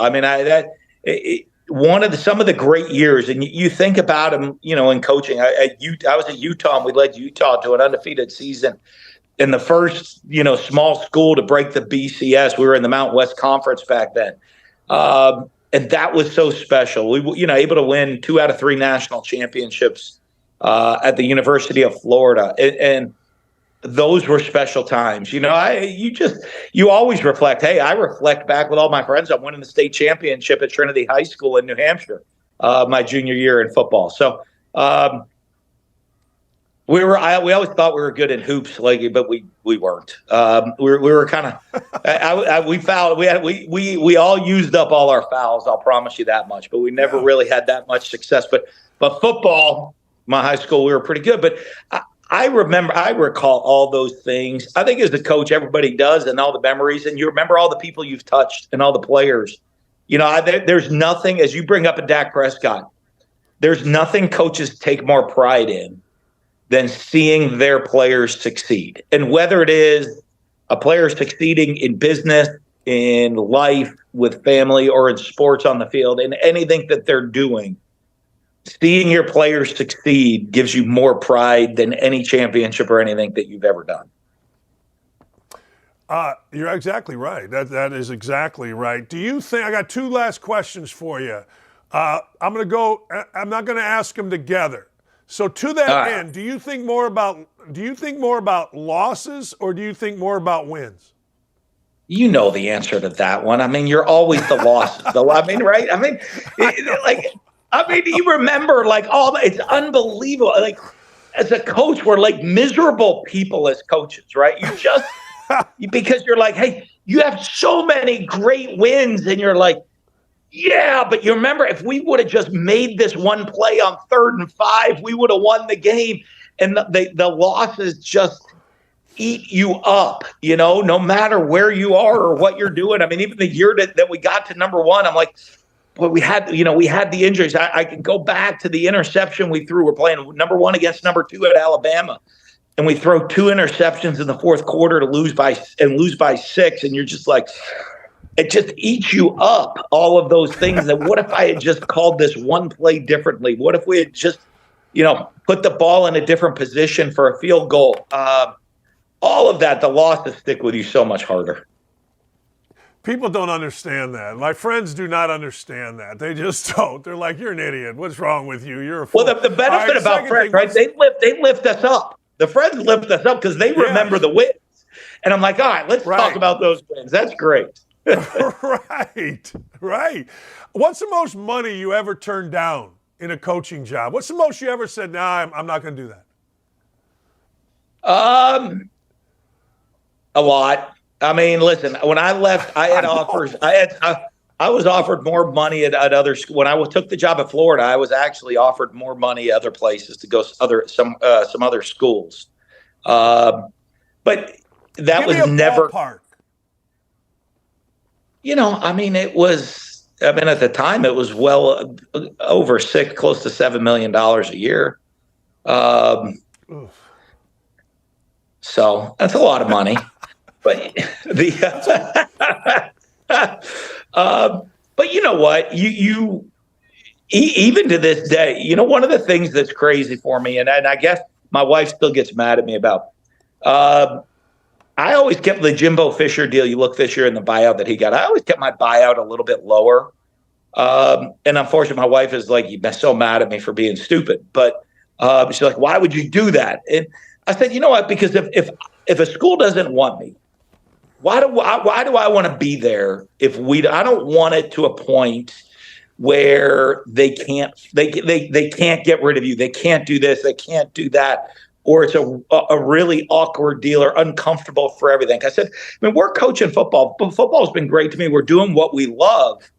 And so I always kept my buyout low, and I guess that cost me in the end. I should have kept it a little bit higher. Maybe they would have kept me around a little bit longer. And Ganach got rid of me during a rebuilding. We have one rebuilding year, and you're out the door. We go to 3 New Year's, 6 bowl games, and I'm like, all right, this year's going to be a rebuilding year. And they're like, well, you kept your buyout low enough that we'll rebuild with somebody else after the season. I'm like, all right. Yeah. But it is, how's that worked out? How's that worked out for Florida? They're working at it. I thought that. No, you can say it. It's worked out shit for Florida. Hey, look, you don't screw with winning. I have certain mottos in my life. One of them is be careful what you wish for. And you don't screw with winning. It hasn't worked out worth a damn for Florida. Right, I heard this one. Right, people always think the grass is greener. You know where the grass is the greenest? Right over the septic tank. So be careful when you always say the grass is greener somewhere else of where you're going to go put your chair down. You know what I mean? Like, I want to put my chair down where the grass is greener, and it's it's usually sitting on the septic tank. Listen, I thought I did a lot there. We built a brand new football field. They were so behind.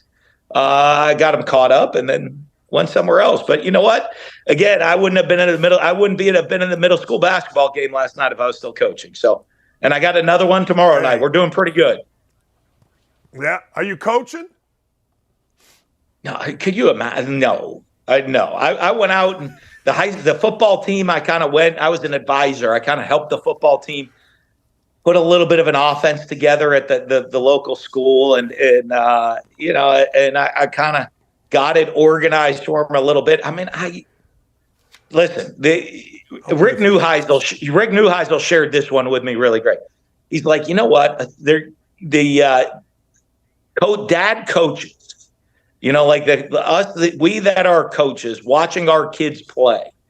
They should have a glass box for us in the corner of the field or gym somewhere, because we're kind of an amusing animal, but we certainly should not be able to hear anything coming out of our mouths or anything going on. We should just be an entertainment off to the side that you can go watch.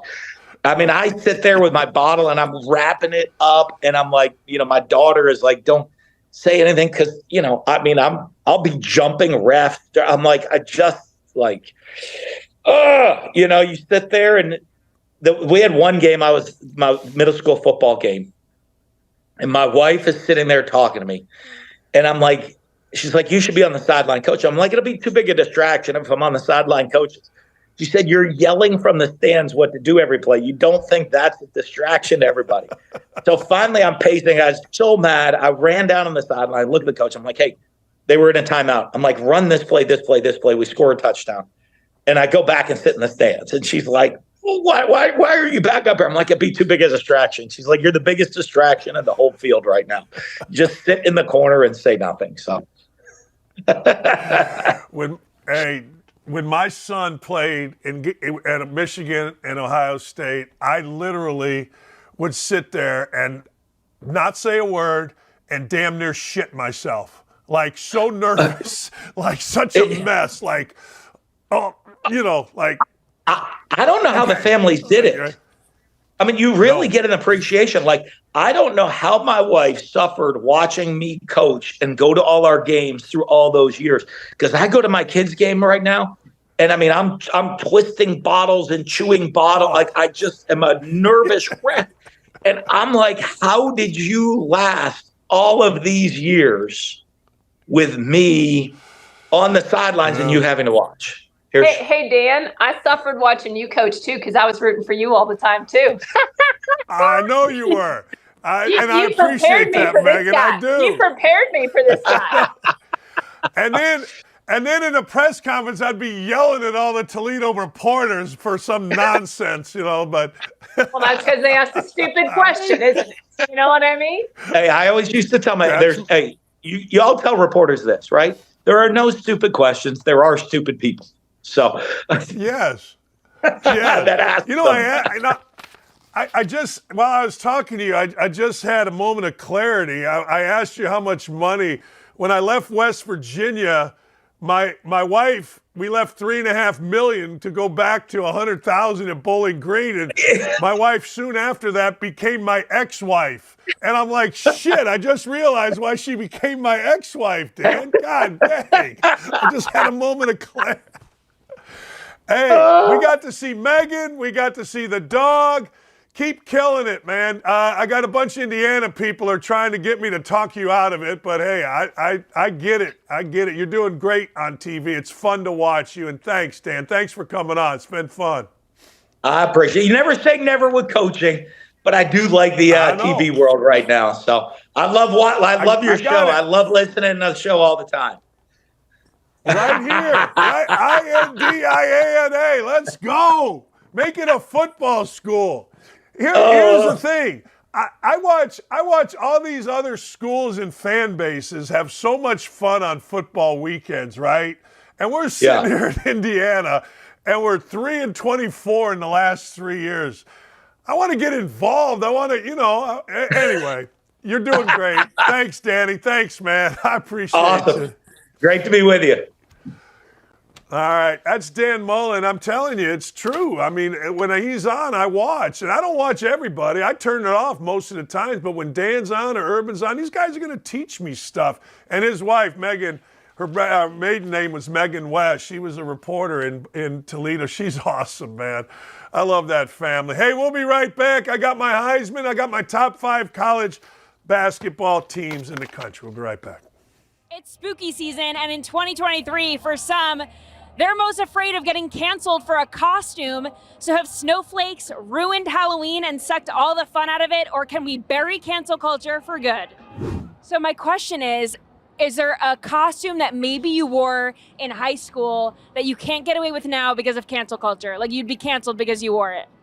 I'm not afraid of being canceled. I can only cancel myself. So I'm here asking, is there anything that you dressed up in the past as that you'd get canceled for now? Yes, definitely. Do you think cancel culture is kind of taking the fun out of Halloween a little bit? Yes, a little bit. People's costumes are lame and boring now? Yeah, a little bit.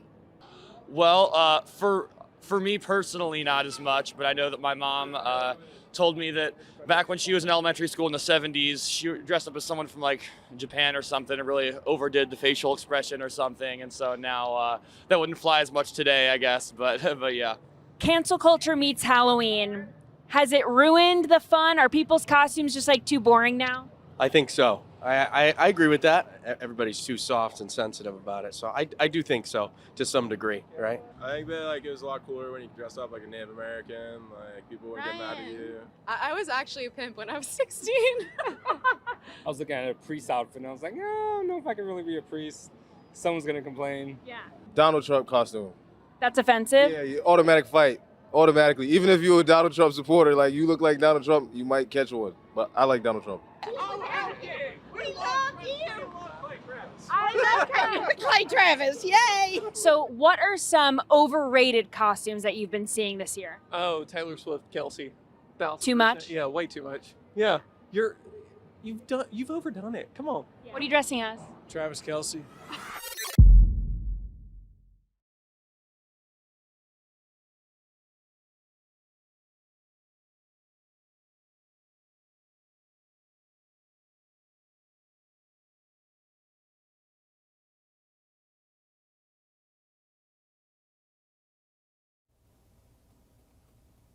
Let's go to Top 5 Tuesday, baby.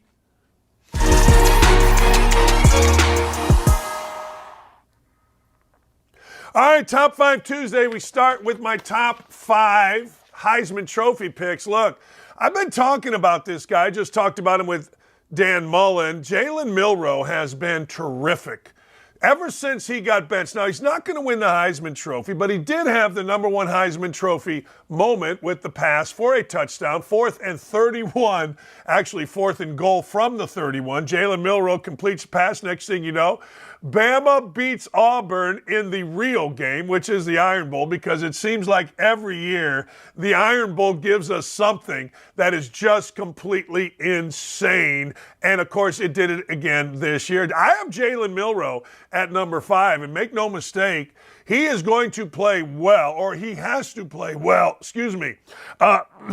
against Carson Beck to beat Georgia. And it's going to be a battle because I've got Carson Beck as my number 4 Heisman Trophy. It's really interesting how things have changed in the world of Heisman Trophy. Look, Marvin Harrison Jr. may be the best player in college football. Certainly Gus Johnson thought so, as he kept calling him Maserati Marv and the best player in college football. But you know what? He had a chance to have Heisman moments, but it didn't come to fruition late in the game last drive against Michigan. So I got him out. Look, Caleb Williams, he has been out. I know there's a guy at Mississippi, but he hadn't done enough to get in this conversation. But these two have. Carson Beck, to me, looks like a prototypical NFL quarterback. He's big at 6'5". He can throw the ball from here to Tuscaloosa, and he can move it. I don't know, man. He's directing a team that I think is the best in the country. Now, you're going to have to beat Bama, which is what you always seemingly have to do in the SEC championship game, or to get yourself in a position to win a national championship. Last team that came within 1 point of Bama was last year's Ohio State team. Georgia was Ohio State. This year, Carson Beck and Jalen Milroe is going to be the matchup. Now, I always get weirded out by people saying matchup when it's quarterback against quarterback, because obviously the quarterback goes against the defense and the other quarterback goes against the other defense. Just the way it is. So, but we all know how this goes. It's like Brady Belichick. You're always weighing who did well, and we're going to be weighing these two. I think they're both terrific. I think if one of them has a big game, they can jump into second, maybe third, maybe second, but I don't think either really has a legitimate chance for Heisman Trophy. Number 3, I do agree with Pollack. I want to say that I can't put Michael Penix Jr. in there anymore. I want to say that I can't put Michael Penix in because, well, frankly, I did not like anything about how Michael Penix Jr. responded to the win. I thought he was bad against Washington State. I thought David Pollack, though, made a great point, and that point was if he has a big-time game, and I mean a big-time game, which he certainly is capable of doing in the Pac-12 championship against Oregon, then I think he goes back to the forefront. I do. I think it's him against Bo Nix, and we're going to talk about Oregon and Washington, but really, for the Heisman Trophy, it is one against the other. It just is. I'm sorry, and he is capable, but I didn't like his countenance on the sideline. If he was throwing up, as I said yesterday, when the field goal kicker for Washington was winning the game for his Huskies, then fine. But he should have been celebrating. We didn't need all the drama. He had a chance to get out there despite throwing up or despite being sad or whatever it was. He looked like a child. He went Caleb Williams, and that does not sit well with me. However, We'll forget about that if he throws for 405 touchdowns in a win against Oregon. We'll forget about that in a second. You know that we will. And we should. Because, frankly, the guy's had a great year. He's had a great career. He's the last guy, really, that made Indiana relevant, and that always has a soft spot in my heart. Again, as David Pollack said, if this guy has a monster game, he has a chance to jump the next two. Number 2 is Bo Nix. Bo Nix, to me, number 2 is Jaden Daniels. I screwed this up. And Pollack said it, man. He's got over 90 plays, 20 yards or more. This guy has been insane. This guy, should Nix or should Penix not have a big game, I think this guy wins the Heisman Trophy. If you were going to ask me who the most dangerous player is in college football, there he is, right there. That's him. Jaden Daniels is the most dangerous, and you got to give Brian Kelly credit. I know a lot of you don't like to give Brian Kelly credit, but you have to, because Brian Kelly has turned this kid, who has transferred a few times, into a bona fide star. Look, if the Colts got him, even though they have Anthony Richardson, I'd be elated. If your team got him, you should be elated, because this dude makes plays. Production is production. I'm not talking about production in the old Big 8 or the Big 12 where everybody threw the ball for 7,000 yards. This guy runs it. This guy has feel. This guy throws it. This guy throws it accurately, and he's a stud in the biggest moments. He would be my vote for the Heisman Trophy, but I'm doing this pragmatic. Bo Nix.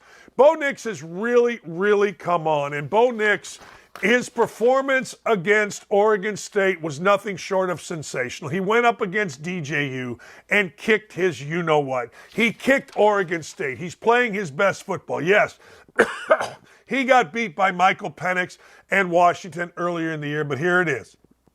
They're favored, if you can believe this, by 9 to 9.5 points. That's right. Oregon, who lost to Washington, is favored by 9 to 9.5. People think that's a sucker bet. I think that's right, because I don't care what happened 6 weeks ago. I care how you have been playing now.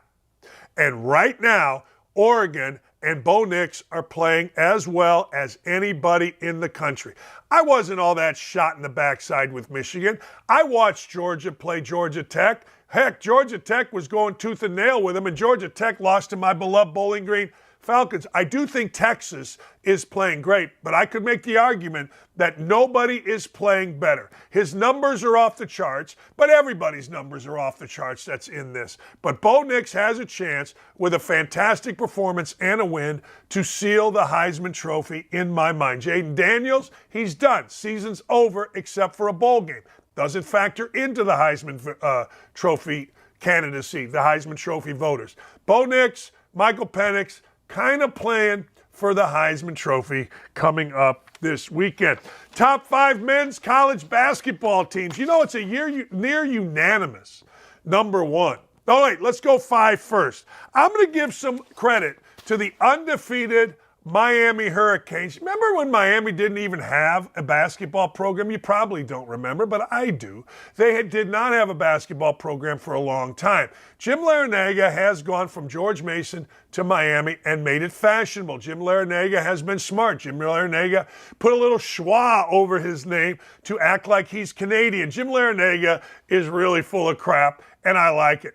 I do. He's got great kids. His sons, Jay and John, were fantastic. I followed Larrañaga at Bowling Green. He got out ahead of the posse. He had a good year with Antonio Daniels. He was going to get fired the year before. Had a good year with his son, had a good year with Antonio Daniels, and got out of there and went to George Mason and has really prospered. He took George Mason to the Final Four, which was amazing, beating UConn along the way. And, of course, last year he took Miami to the Final Four. And even more remarkable than that, Jim Larrañaga made my beloved Indiana Hoosiers quit. He did. His Miami Hurricanes made Indiana absolutely lay down and die. That should not happen. It should not happen.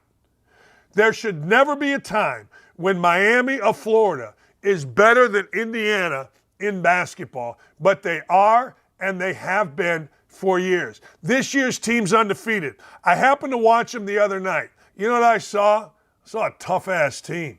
No, I saw a really tough team, an athletic, tough team. You know what I saw last year? An athletic, tough team. Look, make no mistake. Make no mistake at all, Jim Larinaga is a tremendous coach, and Miami is fantastic. Give him a look. Number 4, Marquette. I saw Marquette do something that you never see. I'm sorry, you just never see it. I saw them dismantle Kansas. Nobody dismantles Kansas. Now, they had to play back-to-back nights and take on Purdue, and they didn't have enough. But Marquette showed me that this is a team that is uber talented. They play for Shaka Smart. Remember, fit is so important. I fit perfectly here with Outkick. I didn't fit with Urban One in Indianapolis. It doesn't matter if it's radio, if it's in the company you work for, if it's in the company you want to work for. Fit matters. And Shaka Smart did not fit down in Texas. Too many entitled guys, too many me guys, too many overstuffed recruits that frankly weren't nearly as good as what they were. But when you're at a place like that, well, you've got to go recruit them. So what has happened? Shaka Smart this year dismantled. It ended up 73-59. Shaka Smart beating Kansas, but it wasn't even that close. He went into Illinois and beat a good Illinois team by 7. Survived UCLA. Look, you can say whatever you want. Lost by 3 to Purdue when they made a monster comeback. But I think Shaka Smart's team is absolutely sensational. I do. And I got to tell you something else. This is how I look at it. They're must-see TV.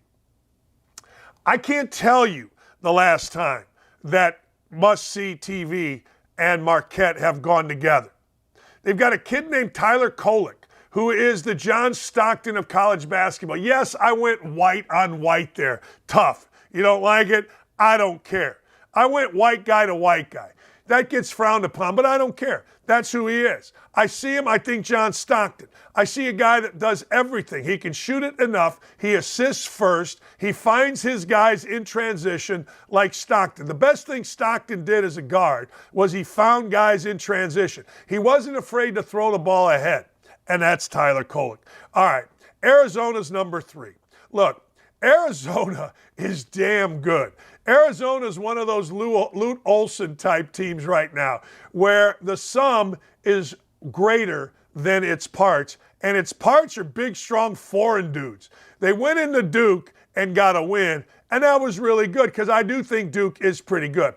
They're sitting here 6-0, but if you're going to, again, I don't know that Arizona is must-see TV for me. They beat Sparty by 6, and Izzo, of course, made excuses. He said he didn't realize how tired Tyson Walker was. Yeah, pull this, it plays Jingle Bells. They went into Duke and won. And other than that, they've beaten teams. They beat Belmont, who usually is good, but apparently is not. Number 2, my favorite college basketball coach, not named Andrew Dakich, is Danny Hurley. Danny Hurley is a bad man. Danny Hurley coaches his you-know-what off. Danny Hurley is not afraid of his players. 99.9999999% of college basketball coaches are afraid of their players. Danny Hurley is not. Danny Hurley rips them. Danny Hurley knows what he doesn't know, which is why he uses my friends Fran Fraschilla and Seth Greenberg as mentors, because Danny Hurley is smart. A lot of guys aren't smart. Danny is smart. Danny, again, coaches hard. Danny gets really good players. He's got a kid named Tristan Newton that he had to go out and defend the other day. I'm not sure why you got to defend Tristan Newton, but the media is talking smack about Tristan Newton. Shouldn't happen. No reason. Tristan Newton's a stud. Danny's got studs. They beat Indiana like Indiana was standing on their head, and then they backed it up with a 10-point win against freaking Texas, who's uber talented. Cam Spencer has transferred in from Rutgers. He's leading them in scoring. Tristan Newton as a guard is averaging 15.6 points, and listen to this, 8 rebounds and 7 assists. He's a first-team All-American, for crying out loud. Good for Tristan Newton, good for Danny Hurley. Because you're starting to give me gas, people, by questioning Danny Hurley. You're starting to give me gas, coaches, by being soft on players. Don't be soft on players. Players want discipline. Everybody wants discipline. Everybody wants somebody to look up to, and Danny Hurley gives Connecticut basketball all of that. Number 1 is Purdue. Look, I'm going to say this until I'm blue in the face. I don't know whether Purdue's going to win a national championship, but I know this. They're going to get to the Final Four this year. I know this. Purdue is uber tough, and I actually think that Purdue may go undefeated because let's look at it. The Big Ten stinks. The Big Ten is awful. I mean, I think Indiana's going to have a good year in the Big Ten just simply because I watch these Big Ten teams and I say one simple thing. Where are the pros? I watched Indiana 1993 take on Michigan. There was 13 pros in the game. I asked myself here, all right, who are the pros? Where are the pros? I don't see pros. I don't know if Zach Edey's a pro or not, but he doesn't have to be. He's the most dominant player in college basketball. And I'm not going to say he's the most dominant player in college basketball in a long, long time. Every year we get a dominant player in college basketball. But Zach Edey is the dominant player in college basketball. But here's what I like about Purdue. Purdue is one of those teams where you just, or they just, know they're going to win. Like you want to play tough, like 3 different teams did. Gonzaga, Marquette, Kansas. Well, guess what? Purdue had an answer for every one of them. You want to get physical with their freshman or sophomore guards? Purdue's Braden Smith, answer for everything. Purdue's, what's-his-face? Fletcher Lawyer, the babyface assassin, answer for everything. Now, one of the things that Purdue is going to have to do is they're going to have to get Mason Willis more involved, and they did in the championship game against Marquette of the Maui Classic. Why do they have to? Simple. Very simple. Because he's better. He's tougher than Ren Kaufman. Ren Kaufman's a good player. Kaufman, Ren, I never know which way it goes. He's a kid from Southern Indiana, Silver Creek, home of Steve Green, that needs to shower, needs to bathe. He doesn't do either. It's ridiculous. But anyway, he's not quite Purdue tough yet. At the end of the season, he will be.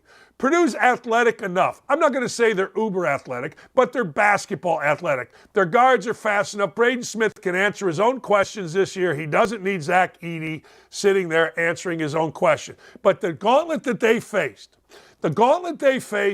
Gonzaga, tough, athletic, skilled team. They beat him.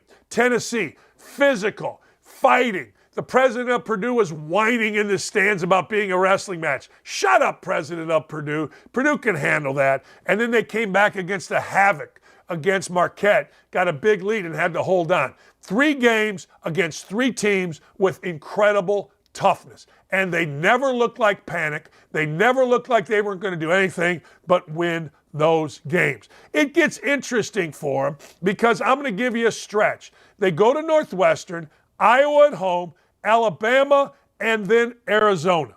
Both of those neutral sites. That's a gauntlet, but Purdue can handle a gauntlet. All right, ladies and gentlemen, boys and girls, I can't thank you enough. What a day today. God dang, our staff is good. Let's end it with some good old-fashioned Joe Biden making fun of woke-a-dope. What say you, fellers? What do we got in the world of wokey and dopey? What do we got? Secretary Yellen, how does the regime plan to convince empty-bellied voters that Bidenomics is good for them? We'll issue an executive order requiring everyone to fill up on our Kool-Aid. Yes, and that's double entendre right there. The Kool-Aid that we're selling, don't drink the Kool-Aid, but the Kool-Aid that is the only thing we can afford. Serious business. We're out here, and the other day, that crazy diversity hire, Karine Jean-Pierre, whatever the hell her lesbian name is, she told us that prices at the grocery are going down. You know they're going to go down at the pump. It's an election. You know there's going to be a new strain of COVID. We're getting close to election. You know these things are going to happen. But be honest, not one of you, not one, even you most ardent Biden followers can say that she didn't lie to us about prices at the grocery store. I don't care if it's the lovely Lee Ross's hand cream or my Diet A&W sugar-free root beer. The prices are out of control. They're insane. And these people are trying to get us to drink the Kool-Aid. These people are trying to sell us a bunch of Bolshevik. Don't buy into it. They're criminals. They're liars. My wife's walking upstairs with a bottle of vodka right now, so it's going to be a great afternoon. I can't wait. Yeah. Next. Got this shirt from my dad, and I swear he wears it every time we go out together. Yeah, there you go. Dads against, oh man, I can't read it. Daughters, the Democrats. What's wrong with that shirt? I like that shirt. Hey, can you pull that shirt up big? There you go. Dads against daughters dating Democrats. Yeah! Yeah! Man, if you wore that at the Dakich family Christmas, it would be chaos. We had to sit at the end of it. My brother would be like, well, those guys down there, you know. Anyway, dads against daughters dating Democrats. Look, I'm not a political guy with my family. I'm a common sense guy. And I got to tell you, if my daughter was dumb enough to date a guy that decided, or my stepdaughter was dumb enough to date a guy that came into my house and told me the greatness of Biden, I would disown her. That'd be over. Go find another dad. I'll find another kid. I'll walk around like people do in the neighborhoods and start stooping everything. A kid will pop out of something. Anyway, I'm kidding. I digress. Next. Oh man, move to Mexico, give up citizenship, come back illegally, set for life, retirement plan. Man, it's a weird world that we live in. My wife works at Athleta. She's been there 6 years. She makes whatever she makes. But if she quit and then started again, she would make what, $4 more an hour or so? Yep. Yeah, that's silly to me. But she can't because 10 years in at Athleta and she gets lifetime 50% off at Athleta and the Gap and all the other places. That's right, baby. The discount is king. But here's the deal. If you leave the country and denounce your citizenship, sneak over the border, guess what? We'll pay you. We'll buy you a phone. We'll get you housing. We'll pay for your college. That's how jacked up this world is. But hey, if you're like my brother-in-law, Donnie Ross, that's worked his ass off his whole life as an iron worker, we're not going to do any of that for you. Really? World is screwed up, man. But this is a fact, Jack. You want to retire? Move to Mexico. Give up American citizenship. Come back illegally, set for life. Hell, why not? America the beautiful under these. That's why it's the most important election that we have. I mean, I don't care. You can disagree with me all you like. You can hate Donald Trump. You can do whatever you want. But you can hate Donald. Why would you like or dislike Donald Trump? All you should care about is the frickin' results. Just go to the store. There's nothing on the shelves. Everything on the shelves is overpriced like crazy people. But man, Biden rocks, Trump sucks. Okay. Hey, make sure you like, you subscribe, and don't forget, ladies and gentlemen, we are here. Let me see where we're going here. I got some news for you. We're moving this show. You know what? YouTube wants to jack with us. We ain't having it. Let's show the banner of us moving. We're going to go to Outkick.com coming up here very, very soon. You can still get all the great information and see it on YouTube in shorts. But our stuff's going to Outkick.com. It's your one-stop shop for all the greatness that is Don't At Me, the greatness that is Clay Travis, the greatness that is Outkick the Morning with Charlie, of course, Hot Mike with Chad and Jonathan, Tommy Lauren, The Five with Donovan McNabb, and our friend Armando, the Trey Wallace podcast. Outkick is starting to take over the world, and we're doing it because you all appreciate one thing, common sense. That's it. You appreciate common sense. And as always, I can't thank you enough for being here. I didn't get a chance to go to the YouTube chat. Probably kept Dan Mullen too long. But when I'm having fun, I feel like you're having fun. And nobody has more fun in the morning than me.